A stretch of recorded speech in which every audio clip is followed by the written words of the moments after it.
Du Mali au Niger, en passant par le Burkina Faso, les peuples du Sahel relèvent la tête.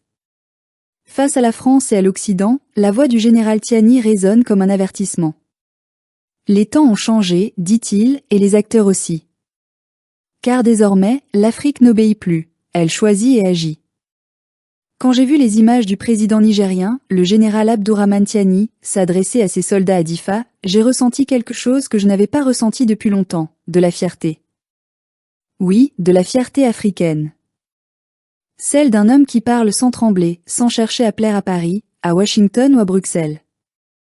Un homme qui ose dire la vérité que tant d'autres ont peur de prononcer. La France, malgré son vernis de démocratie et de droits de l'homme, n'a jamais digéré la perte de son empire africain. Tiani n'a fait que nommer l'évidence. Les djihadistes qui dévastent le Sahel, tuant nos frères, brûlant nos villages, détruisant nos espoirs, ne sont pas sortis de nulle part. Ce ne sont pas des spectres venus du désert par hasard. Ce sont des outils. Des armes déguisées. Des instruments dans la stratégie des puissances occidentales pour maintenir l'Afrique dans un état de dépendance et de peur. Depuis que le Mali, le Burkina Faso et le Niger ont décidé de rompre avec la tutelle française, le masque de Paris est tombé. Les mêmes médias occidentaux qui hier présentaient les militaires africains comme des partenaires, les décrivent aujourd'hui comme des dictateurs. Les mêmes chancelleries qui fermaient les yeux sur les violations des droits de l'homme commises par leurs alliés ferment aujourd'hui leurs ambassades et parlent de menaces pour la stabilité régionale. Quelle hypocrisie! Quelle arrogance! Le général Tiani a eu raison de parler avec fermeté. Oui, les temps ont changé. Oui, les peuples ont mûri. Oui, les jeunes Africains savent désormais que l'ennemi n'est pas leur voisin, ni leur religion, ni leur ethnie, mais bien ce système de domination qui se cache derrière le mot coopération. Parce que cette coopération-là, celle que prône Emmanuel Macron, n'a rien de sincère. Elle est une version modernisée du colonialisme, emballée dans le langage de la diplomatie. Regardons les faits. Dès que le Niger a pris la décision souveraine de mettre fin à la présence militaire française, Paris a paniqué. Car derrière ces beaux discours sur la lutte contre le terrorisme, la France cache son obsession, le contrôle des ressources. Uranium, or, pétrole, cobalt, lithium. Tous ces minerais sans lesquels l'industrie française et européenne s'effondrerait. Pendant que les enfants de Difa meurent de faim et de soif, Areva, rebaptisé Orano, extrait l'uranium du sol nigérien pour éclairer les rues de Paris. Quelle ironie! Quelle honte! Et pourtant, dans ce déséquilibre inacceptable, la France continue de donner des leçons. Elle se présente en alliée de la démocratie, alors même qu'elle soutient les régimes qui lui garantissent ses intérêts. Alassane Ouattara en Côte d'Ivoire, Patrice Talon au Bénin, ces présidents qui se disent souverains, mais qui s'agenouillent dès que Paris tousse. Ils ne sont pas des partenaires du peuple, mais des courtiers du néocolonialisme. Ils prétendent servir leur nation, mais en réalité, ils servent le système qui appauvrit l'Afrique. Quand Macron appelle, ils répondent. Quand Washington menace, ils tremblent.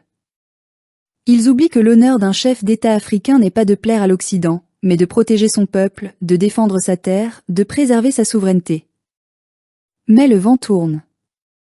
Ce que le président Tiani a dit à Difa n'était pas seulement un discours militaire, c'était une déclaration historique. Une mise en garde adressée à ceux qui croient que l'Afrique d'aujourd'hui est encore celle d'hier. Les temps ont changé, les acteurs aussi, a-t-il dit. Ces mots résonnent dans tout le continent comme une promesse. Oui, l'Afrique nouvelle se lève. Une Afrique qui refuse de tendre la main éternellement. Une Afrique qui veut décider par elle-même de son avenir. Mais la question demeure, le Niger, et plus largement l'Afrique souveraine, ont-ils les moyens de faire face? Les moyens militaires, peut-être pas encore. Mais les moyens spirituels, politiques et humains, oui, 1000 fois oui. Car ce que nous possédons, ce n'est pas seulement des armes ou des alliances, c'est la légitimité. C'est la vérité de notre combat. Et aucune armée ne peut vaincre un peuple qui a compris sa propre cause. L'Occident, lui, sait très bien ce qu'il risque de perdre. Sans l'Afrique, la France ne pèse plus rien. Sans le Sahel, elle perd ses ressources, son influence, son prestige. Sans nos matières premières, l'Occident tout entier s'effondre. Voilà pourquoi ils ont peur. Voilà pourquoi ils inventent des menaces, fabriquent des crises, financent des groupes armés. Parce qu'ils savent que si l'Afrique se libère, c'est tout l'équilibre mondial qui bascule. Et face à cette peur, ils avancent leurs pions, l'Union européenne, les États-Unis, le FMI, la Banque mondiale. Tous ces instruments de domination économique déguisés en partenaires. Tous ces discours de développement qui cachent une logique d'asservissement. Ils appellent cela aide. Nous appelons cela par son vrai nom, racket organisée. Et que dire des États-Unis? Leur politique étrangère est un théâtre d'hypocrisie. Aujourd'hui, on nous parle de démocratie, de droits humains. Mais hier, ces mêmes États-Unis ont bombardé la Libye, assassiné Kadhafi, détruit un pays stable pour ouvrir la voie au chaos. Ils ont créé le terreau du terrorisme qu'ils prétendent combattre aujourd'hui. Et demain, si cela sert leurs intérêts, ils feront de même ailleurs. Quant à la France, elle joue sa dernière carte, la manipulation. Elle finance des campagnes médiatiques, elle arme des oppositions, elle infiltre des ONG pour diviser nos peuples.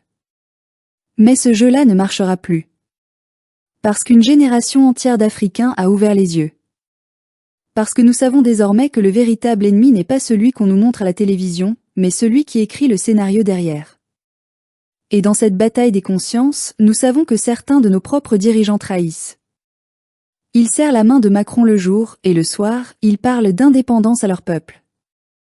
Ils font des discours patriotiques tout en signant des accords de défense avec leurs anciens maîtres. Ils appellent cela la realpolitik. Nous appelons cela la trahison. Mais malgré tout, nous ne désespérons pas. Parce que nous savons qu'aucun empire n'est éternel. L'histoire le prouve, ceux qui oppriment finissent toujours par tomber. Et la France, qui a cru pouvoir dominer indéfiniment, découvre aujourd'hui que l'Afrique se relève. Que nos armées renaissent. Que nos peuples s'éduquent. Que nos consciences s'éveillent. Le Sahel, cette terre qu'ils croyaient perdue, devient le berceau d'une nouvelle résistance.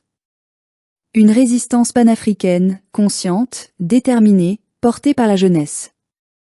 Et cette jeunesse n'a plus peur. Ni des bombes, ni des sanctions, ni des menaces. Elle a compris que la liberté a un prix, et que ce prix, c'est parfois le sacrifice. Alors oui, le général Tiani a raison. Les temps ont changé.